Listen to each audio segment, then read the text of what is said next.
It's 100 FM The Pike, and coming up this Thursday, it's the Worcester Italian Festival. Now, not to be confused with any knockoffs.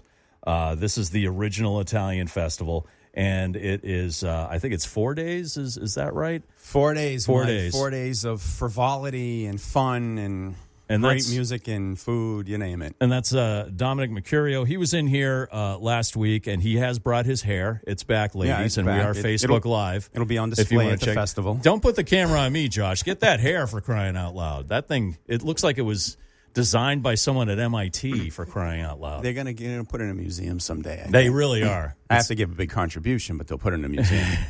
We'll have a wing, you know? Yeah, the hair wing for Dom. And then Ed Russo is in here. You are a Worcester legend. Your restaurant, Russo's, consistently awesome all the time. I've been a bunch of times. It's just a great place. Not just the food, the service has always been top notch there too. Well, thank you. Yeah. So I appreciate you coming in, and you're involved obviously in the Italian festival, and I would imagine Russo's is doing food there, right? Absolutely. Wouldn't miss it. What are you guys offering up at the festival? Oh, well, we started. We're going to be doing the cannolis because you can't forget the cannoli. Okay, Gotta get the never forget the cannoli. You can don't leave the forget. gun, but Leave you the can't gun. get the cannoli. Get the cannolis. Okay. Okay. So we'll be offering about 7 different flavors of cannolis, and then on the other booth we'll be doing fried calamari with Love that.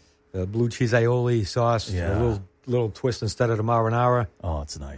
We have Italian grinders for the fan favorites. Which is great because we never did them before, and everybody loves a great Italian grinder. Yes. So hence that's why we're doing it. Not something we serve at the restaurant, but we said, no, we'll do it because it's an Italian festival. You need an Italian grinder. Right. Let me ask you something about the grinder. I consider myself to be an aficionado.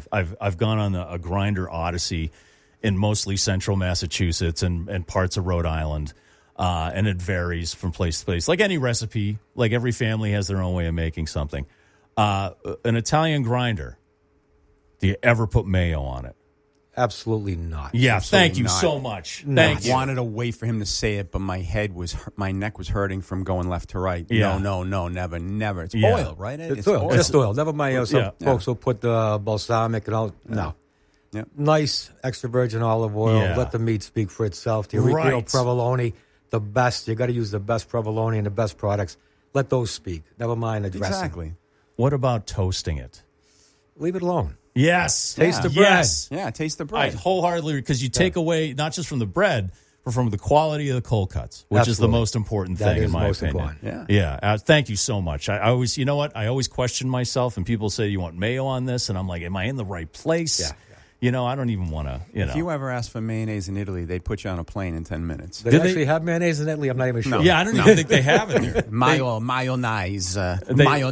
They confiscate it at the border. Yeah, I believe, right. right? Yeah, I think so. Yeah. Not because it's not legal to put on a plane. It's just distasteful. You can't have it in Yeah, you our don't country. put on anything in Italy, right? And you have brought some amazing food this morning. A couple of signature dishes here. What do you got right over here? Well, of course, the cannolis. Yes. You can never forget the cannoli. Don't forget the cannoli, Okay. right?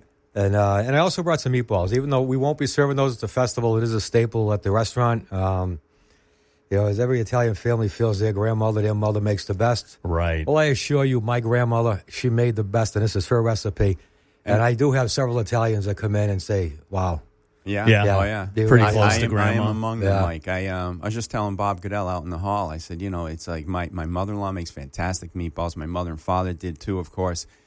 But I don't want to have the argument with him because I've had his meatballs, and they are really top shelf. They're really unbelievable. And it's like there's got to be another word to describe meatball. You got to make another word now to describe Ed's grandmother's meatballs because they're not in the same class as a lot of meatballs. They're just not. Ed's grandmother's meatballs are like Dominic Mercurio's hair. Yes. They're just perfect. What a great parallel. Yeah, exactly. right? You know, What a great You know what? parallel. I think what I'd like to do is trade him a dozen meatballs for his recipe on his I would trade Okay. anything. You know, I love my dog, but if you want my dog, I'll trade it for just some of that hair. We can have like a dinner show, hair and meatballs. Right, yeah. There you go. I don't know. It As doesn't long sound as very long as appetizing. there's no hair in the Yeah, meatball. right? Yeah. Yeah, absolutely. Hair yeah, in yeah. meatballs? No, hair and meatballs. I got to throw out, my wife, she's French-Canadian.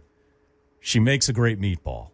You know, I mean, she's really good at it for someone who's French Your Canadian. daughter's a pretty good cook too. My daughter makes. She's the mac and cheese queen of Worcester. Yeah, Nice. Apparently. So if you're ever, I know it's not Italian, but if you're looking for a good mac and cheese, I know somebody. Yeah. This one, Fair enough. I know. Fair enough. Italian, it's mac, it's cheese. right? Yeah, it right. works. Yeah, it works. there's a little some subtleties in there. They gave it an American name. You think about it, it's Yeah. Italian. It's Italian. pasta and cheese. That's Pasta and boom. cheese. Only thing you're missing is the sauce or the gravy, and that's another big argument around Yeah, we Worcester could too. have We're that calling it conversation gravy. someday. We're calling it Yeah. sauce. So what's the term? What's the correct Gravy. term? It's gravy. I say Gravy. gravy. We did my whole life. Because I've said gravy and people have made fun of me and this. No, you only call it gravy when you're in Italy. You call it sauce when you're in the United States. I call it. If I ever call it gravy in front of my wife, she looks at me like I ran over our dog. I can't. It's what we used to call it. It's gravy, and absolutely. it's like my grandmother somehow gravy came into her vernacular, and that's what she used to describe it. I don't know what somebody maybe saw gravy one day, and she said, "What do you call that? Come si chiama?"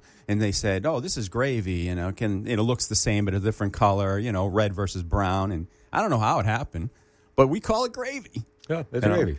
So another thing I want to ask you, Ed, is every morning when I watch Spectrum One for a long time, saw your commercial every single morning for Russo. It was a wonderful thing. Is there going to be a sequel? I mean, there was a sequel to The Godfather. Is there going to be a sequel to There is. Oh, good. There is. And actually, I won't divulge it right now, but Okay. we've been working on it, and I think the viewers of Spectrum will be really impressed. Okay, good. The fact that they've been working on it for a while tells you the story, Moving right? at Francis Ford Coppola pace, Yeah, I it guess, does. right?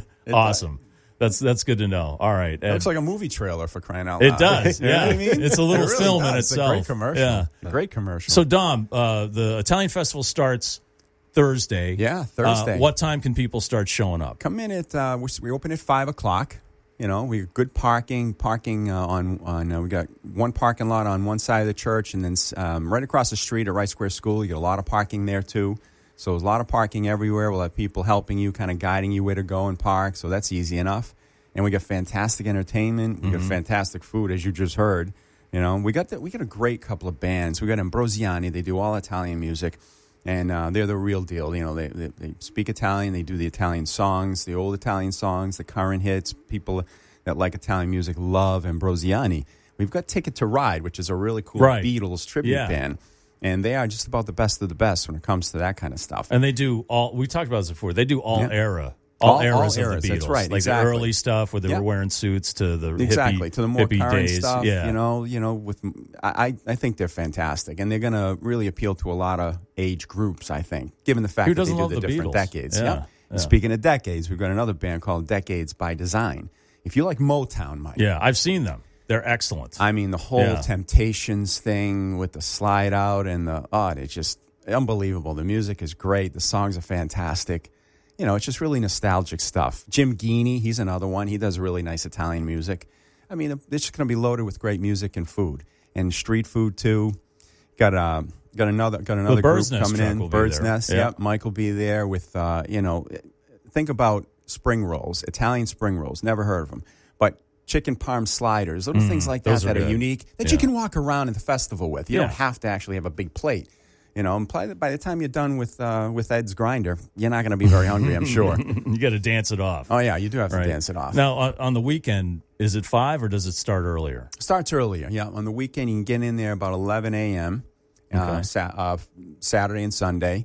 And, you know, it'll finish late in the night on Saturday, about 10 o'clock. And we wrap it up at 6 o'clock Sunday night. Okay. Yeah, so it's going to be for kids, too. I'll tell you, if you've got kids and grandkids, like Ed's got a new grandboy, Marco. Oh, congrats. Yeah. You can bring him in. You could toss him in the bouncy house, let him bounce around for a while. They have face painting for kids, too. There's a lot of great stuff to do. Nice. Well, we'll post all that stuff on pikefm.com and our social media along with this interview if you're just coming in with Dominic Mercurio, Ed Russo here also. Ed, thanks for bringing in the food, man. Oh, absolutely. Appreciate it. And we will see you at the Italian Festival starting Thursday. Yeah.